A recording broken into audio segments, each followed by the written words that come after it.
Hello दोस्तों, मैं हूं आपका ज्ञानू एआई। मुझे बनाया है आपके ऋषि सर ने, सिर्फ आपके लिए।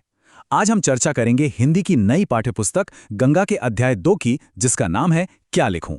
ये पाठ ना सिर्फ एक कहानी नहीं, बल्कि हम में से हर उस इंसान की आवाज है जो कभी कोरे कागज को देखकर सोच में पड़ जाता है कि भाई आखिर शुरुआत करें तो करें कहां से।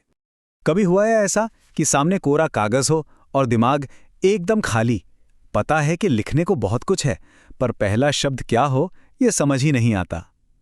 लेखक पदुमलाल पुन्नालाल बख्शी जी ने इसी उलझन को, जिसे हम मॉडर्न भाषा में राइटर्स ब्लॉक कहते हैं, अपने इस निबंध का सेंटर पॉइंट बनाया है। और ये एक ऐसी प्रॉब्लम है जिसे हम सब ने कभी ना कभी फेस किया ही है। तो चलिए देखते हैं कि आज के इस सफर में हम क्या क्या समझेंगे। सबसे पहले हम बात करेंगे इस यूनिवर्सल सवाल की, फिर लेखक से मिलेंगे, उनकी 2 चॉइसेस की दुविधा को जानेंगे, लिखने के स्टाइल की उनकी खोज को देखेंगे और आखिर में समझेंगे कि इस पाठ का असली मैसेज क्या है। और हाँ, आखिर में एग्जाम के लिए एक क्विक समरी तो बनती है। तो चलिए इसमें थोड़ा और गहरे उतरते हैं।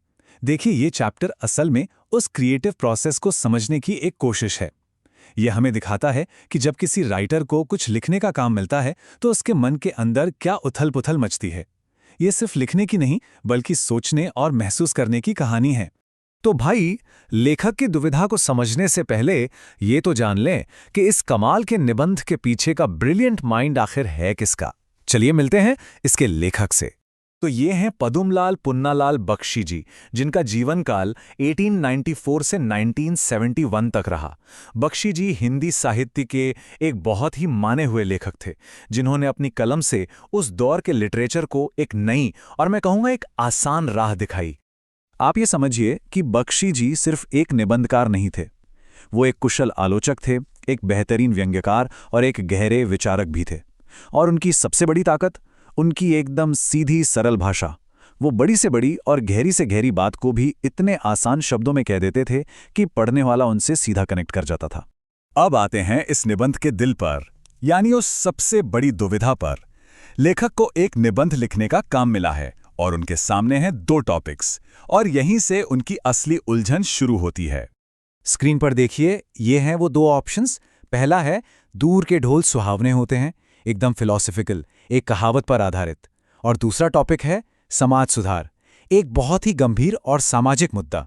दोनों ही टॉपिक एक दूसरे से बिल्कुल अलग हैं। अब देखिए लेखक की असली परेशानी।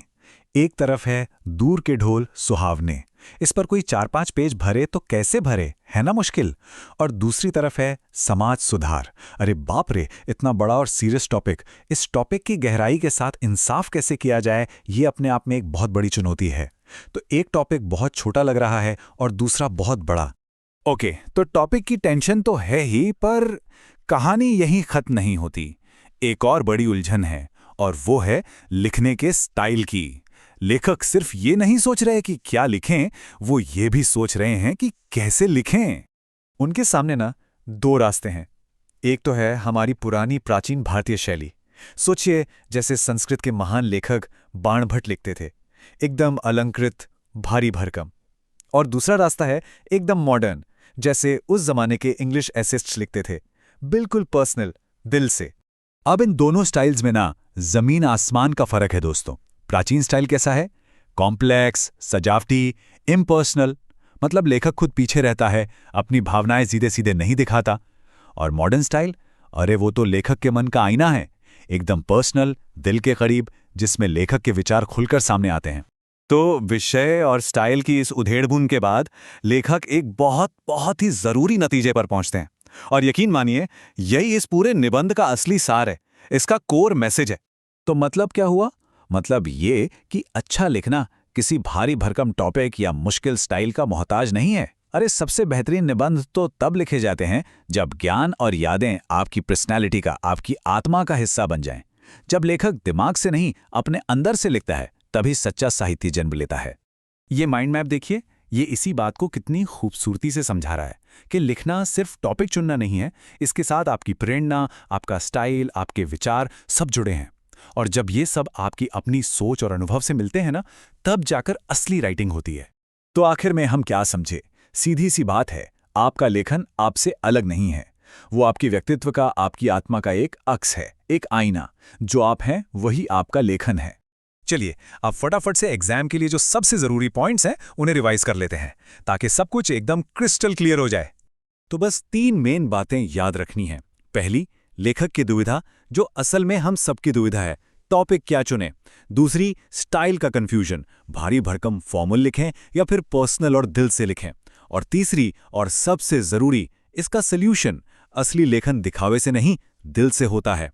ये अपने अंदर की आवाज को कागज पर उतारना है। तो अगली बार जब लिखने का मौका मिले तो ये सवाल खुद से जरूर पूछना बनता है, क्या सारा ध्यान सिर्फ टॉपिक पर होगा या अपनी असली आवाज को बाहर लाने पर। हेलो दोस्तों, मैं हूं आपका ज्ञानू एआई। मुझे बनाया है आपके ऋषि सर ने, सिर्फ आपके लिए। बेहतरीन पीडीएफ नोट्स के लिए मुझे अभी व्हाट्सएप करें 9251477188। ऐसे ही और ज्ञानवर्धक वीडियो के लिए ज्ञानू बाय ऋषि सर यूट्यूब चैनल को सब्सक्राइब करें। मिलते हैं अगले वीडियो में। All the best.